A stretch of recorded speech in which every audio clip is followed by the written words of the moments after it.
नमस्कार मित्रों, मेरे स्पिरिचुअल कनेक्ट आप सभी लोगों का हार्दिक अभिनंदन है। मित्रों, आज मैं आप लोगों को नारद भक्ति सूत्र में सूत्र नंबर 19वें के बारे में बताने वाला हूँ। तो चलिए हम लोग शुरू करते हैं सूत्र 19 के बारे में।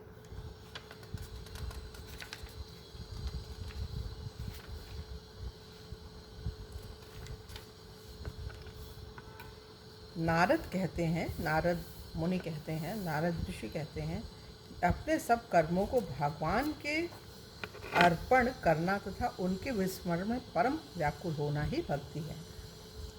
अब भक्ति की एक और परिभाषा ये है नारद मुनि के अनुसार। पूर्व में नारद ने 3 ऋषियों के अनुसार भक्ति की 3 परिभाषाएं दी थीं। पहले 3 ऋषियों के अनुसार नारद जी ने 3 ऋषियों की परिभाषाएं दी थी। विभिन्न प्रकार के भगवत पूजन में अनुराग। पहला क्या था? विभिन्न प्रकार के भगवत पूजन में अनुराग। दूसरा, भगवान के संबंध में अथवा भगवान द्वारा कथित कथाओं आदि के श्रवण में अनुराग। तीसरा, आत्मरति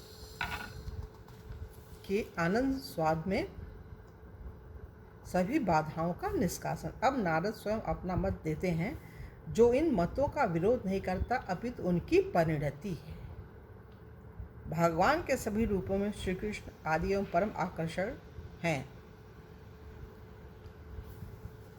भगवान के सभी रूपों में श्री कृष्ण आदि एवं परम आकर्षक है। इसी प्रकार समस्त वैष्णव में वृंदावन में कृष्ण के शुद्ध भक्त श्रेष्ठतम है।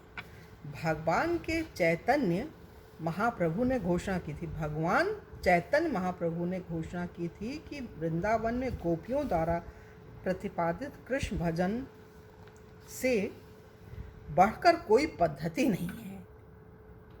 यहाँ नारद जी कहते हैं कि भगवान को क्षण भर को भी भूलने में शुद्ध भक्तों परम व्याकुलता होती, किंतु गोपियों के लिए कृष्ण को भूलने का कभी प्रश्न ही नहीं था।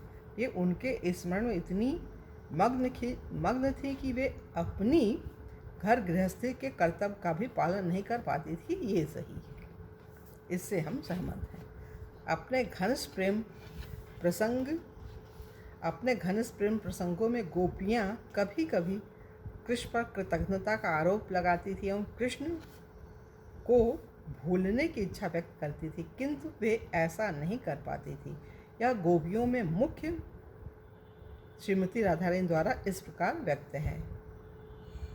राधा रानी कहती, अत्यधिक विनम्रतावश भगवान चैतन्य महाप्रभु ने एक बार कहा था कि उनमें कृष्ण के प्रति बूंद भर प्रेम भी नहीं है। वे दावा करते थे कि यदि वे वास्तव में कृष्ण से प्रेम करते तो उनके बिना वे कैसे जी पाते। प्रेम विहीनता को प्रमाणित करने के स्थान पर ऐसा भाव उनके ठीक विपरीत प्रमाणित करता है कि चैतन्य महाप्रभु कृष्ण के प्रति परम श्रेष्ठ शुद्ध प्रेम से पूर्ण थे। यद्यपि चैतन्य महाप्रभु अथवा गोपियों के लिए कृष्ण को कभी भी भूल पाना संभव नहीं था, तथापि वे उनसे बिछुड़ने की पीड़ा का अनुभव करती थी। अपने साक्षाष्टक में चैतन्य महाप्रभु प्रार्थना करते हैं, हे गोविंद। भगवान क्या कहते हैं? चैतन्य महाप्रभु, हे गोविंद, आपके विरह में मुझे एक क्षण महायुग की भांति प्रतीत होता है।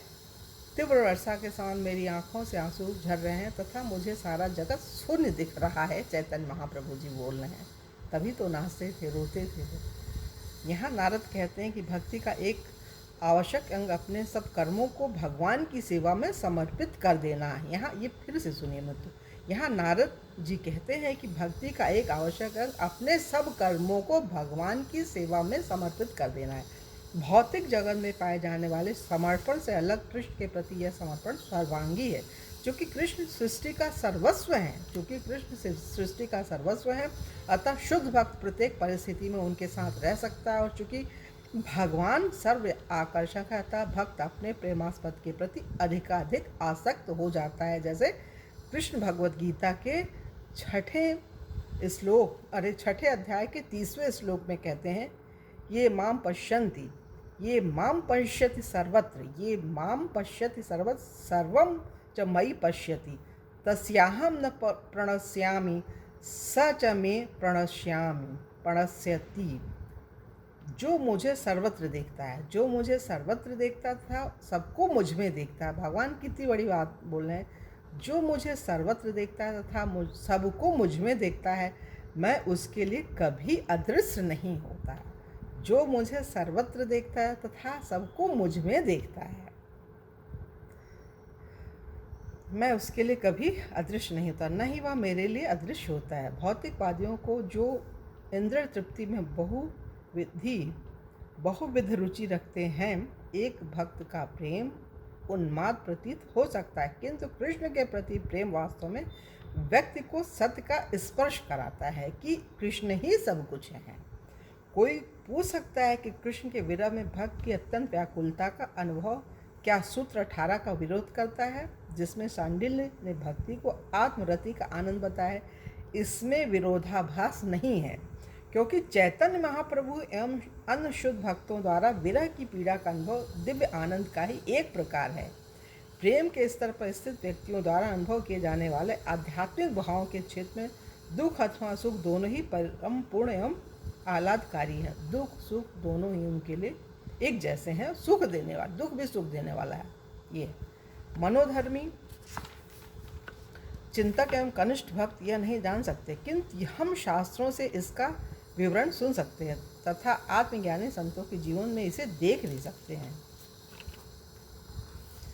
भक्त के आत्मसमर्पण का अर्थ यह है कि वह अपनी प्रेममयी सेवा के बाद सेवा के बदले में कुछ नहीं मांगता। ये सुनिए मित्रों, बहुत बड़ी चीज़। भक्त के आत्मसमर्पण का अर्थ यह है कि वह अपनी प्रेममयी सेवा के बदले में कुछ नहीं मांगता, वह केवल कृष्ण की संतुष्टि चाहता है। निस्वार्थता का अर्थ अहंकार का पूर्ण विसर्जन नहीं है।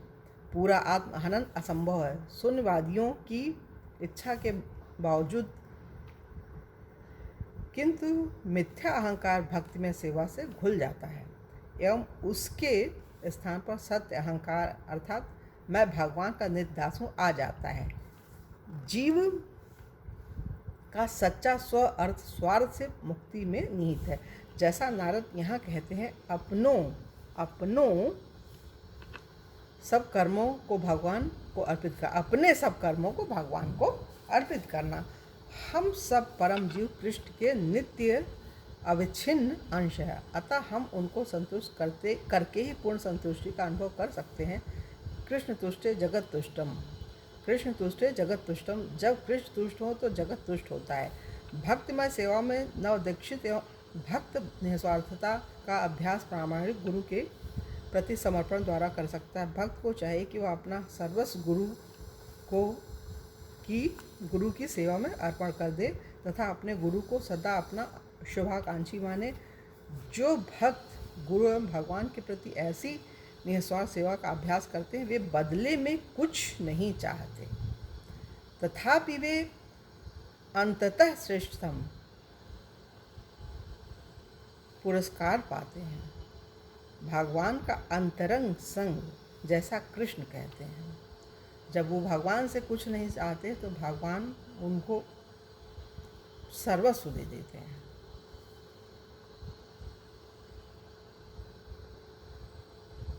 सदा मेरा अनुस्मरण करो, मेरे भक्त बनो, मेरी पूजा करो एवं मुझे नमस्कार करो। इस प्रकार तुम निसंदेह मेरे पास आओगे।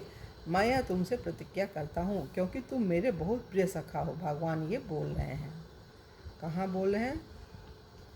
भगवद गीता में बोल रहे हैं भगवान। 18वें अध्याय के 65वें श्लोक में भगवान ये बोल रहे हैं।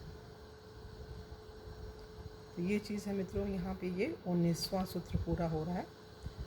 और आप लोगों से एक अनुरोध है मित्रों, मेरे स्पिरिचुअल चैनल को आप लोग सब्सक्राइब कीजिए और ज़्यादा से ज़्यादा लोगों को शेयर भी कीजिए। तो चलिए यहाँ पे हम अपनी वाणी को विराम दे रहे हैं और कल की वीडियो में आप लोगों से पुनः मिलेंगे और 20वें सूत्र के बारे में चर्चा करेंगे। तब तक के लिए जय हिंद, जय भारत। ओम शांति, ओम शांति।